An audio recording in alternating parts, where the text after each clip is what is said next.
দাদা দেখতে পাচ্ছেন আপনারা বিডিও অফিসের সামনে জমায়েত হয়েছেন কেন? আমরা ভারতীয় মজদুর সংঘের পক্ষ থেকে এখানে আজকে ব্লক অফিসে আমরা ব্লক ডেভেলপমেন্ট অফিসারের নিকট একটি ডেপুটেশন প্রদান করব। বিগত কয়েক মাস ধরে এরা আমার অফিসে আমার কাছে প্রতিনিয়ত যায় এবং এখানকার যে সমস্যা, কালিয়াগঞ্জ ব্লকের 8টি যে গ্রাম পঞ্চায়েত রয়েছে সেই গ্রাম পঞ্চায়েতের সেলফ হেল্প গ্রুপের যে সমবায় সমিতিগুলি রয়েছে সেখানে 2025 সালে সরকার, তখন তৃণমূল সরকার ছিল, তারা বিভিন্ন যে এসএইচ গ্রুপগুলো আছে প্রত্যেকটা এসএইচ গ্রুপে আর্থিক দুর্নীতি হয়। সেই আর্থিক দুর্নীতিকে চাপা দেওয়ার জন্য তারা দ্রুত নির্বাচন প্রক্রিয়া অস্বচ্ছভাবে রাতের অন্ধকারে সেখানকার সদস্যদের বাদ দিয়ে এক প্রকার জালিয়াতি করে নির্বাচন প্রক্রিয়া করে এবং অসাধু ব্যক্তিদের সেখানে নির্বাচনে প্রতিদ্বন্দ্বিতা করে জিতিয়ে নিয়ে আসে। যাতে দাদা কিরকম দুর্নীতি দেখতে পাচ্ছেন? কত টাকার? কয়েক লক্ষ টাকার এখানে দুর্নীতি রয়েছে। কেন আমরা আরটিআই করে দেখেছি যে একটা যে সেলাই যারা করে বা যে সমস্ত মহিলা বা পুরুষ সদস্যরা এই গ্রুপের সদস্য, সেখান থেকে স্কুলের যে জামা প্যান্ট তাদেরকে মজুরি দেওয়া হয় তা খুবই একদম কম। ধরেন যে একটা জামা বা প্যান্টের মজুরি 170 টাকা রয়েছে, সেখানে এদেরকে মাত্র 40 টাকা বা 70 টাকা দিয়েই 30 টাকা দিয়ে তারা এই কাজগুলো করাতো, যাকে বলে বন্ধুয়া মজদুরি বা শ্রমিক শোষণ।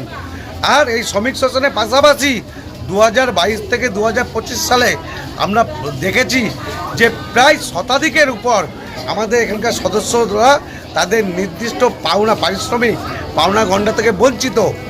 এবার নতুনভাবে তারা আবার 26 এবং 27 সালে অর্থবর্ষে তারা কাজ এই এসএইচজি গ্রুপগুলোই জোরপূর্বক তাদেরকে প্রেশার দিয়ে করাচ্ছে। প্রতিনিয়ত তাদের বাড়িতে গিয়ে হুমকি প্রদর্শন করছে যে তোমাদেরকে কাজ করতে হবে। ভারতীয় মজদুর সংঘের পক্ষ থেকে আমরা দাবি রাখছি, প্রথমে 2022 থেকে 25 সালে অবধি যত টাকা রয়েছে সরকারি নিয়ম অনুযায়ী, শিডিউল অনুযায়ী সেই টাকা তাদেরকে, আমাদের শ্রমিকদেরকে প্রদান করতে হবে।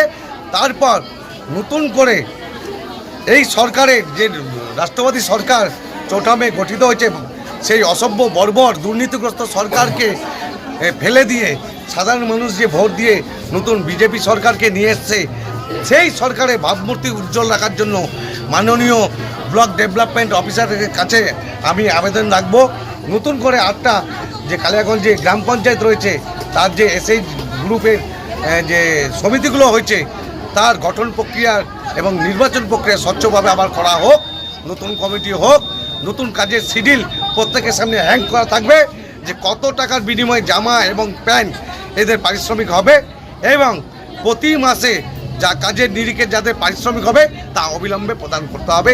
এই সমস্ত দাবি। এছাড়াও দাবি না মানা হলে আমরা এটা আমাদের যে জেলা মানে কর্ণজোড়ায় যে আমাদের যে জেলা পরিষদের ওখানে শিল্প দপ্তর রয়েছে সেখানে আমরা ঘেরাও করব এবং মাননীয় যে আমাদের ডিস্ট্রিক্ট ম্যাজিস্ট্রেট তার সামনে এটাকে আমরা তুলে ধরব। আপনার নামও পরিচয়? আমার নাম চঞ্চল চন্দ্র দাস, ভারতীয় মজদুর সংঘের জেলা সম্পাদক, উত্তর দিনাজপুর।